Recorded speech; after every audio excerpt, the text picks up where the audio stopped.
While our military heroes fight overseas to keep us safe, many unsung heroes remain at home. And every year, a very special spouse of a military member is honored with the Armed Forces Insurance Military Spouse of the Year Award. And this year, Army wife Krista Anderson was chosen for the award in part because of her own personal story, bringing hope from tragedy after her first husband, Green Beret Staff Sergeant Michael Simpson, was killed in action in Afghanistan. There's his picture. She co-founded an organization to help veterans and other Gold Star families. And here with more is Krista Anderson, the 2018 Armed Forces Insurance Military Spouse of the Year, and her wonderful husband, who's also a hero, Gus Anderson. He's a Green Beret Master Sergeant. Thank you both for being with us. Gus, thanks for fighting for our country. Thanks for what you do for military families. What was your reaction when you got this award? Stunned. You had no idea? I had no idea. So you were at a dinner, is that right? And then they presented you with the award? At the USO Metro Gala. And I think they said there was 820 people there. And so I didn't think they called my name, actually, at first. I said, who did they say? How did you submit your name, Gus? Did you submit it, or how does that happen? Actually, another military spouse nominated me for the award, and then it goes to the base level, so I received that award, and then top 18, they choose 3 from each branch, and then the top 6, and that's us now. Well, Gus, tell me about your reaction and about your bride. I mean, I'm definitely not surprised that she won. She is an unbelievable woman, and she cares so much, not only about our military community, but how our military community is developing and growing together, because there is a huge strain on the military community with everything we do. I know. And she supports it 100%, and the work she does for veterans and Gold Star families is absolutely unbelievable. Krista, tell us your story about your first husband, your organization, and how the two of you met. So Mike deployed in 2013. Our boys, Michael and Gabriel, were 1 and 3. And 20 days into his deployment, he, while riding an ATV on the way back from a mission, rolled over an improvised explosive device.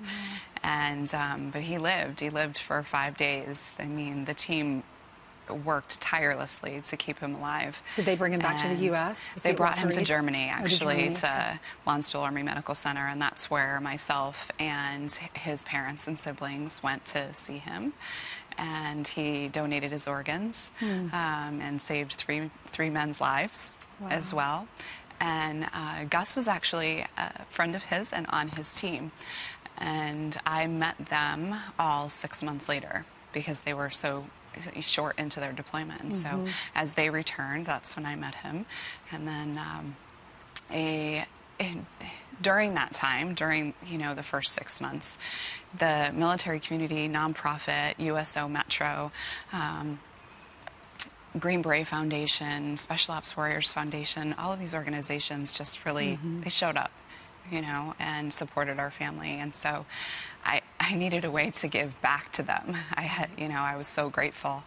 And what I didn't realize is that when our husbands our spouses are in the armed forces, they're not just ours. They belong to our nation. And so when something happens to them, our whole nation grieves.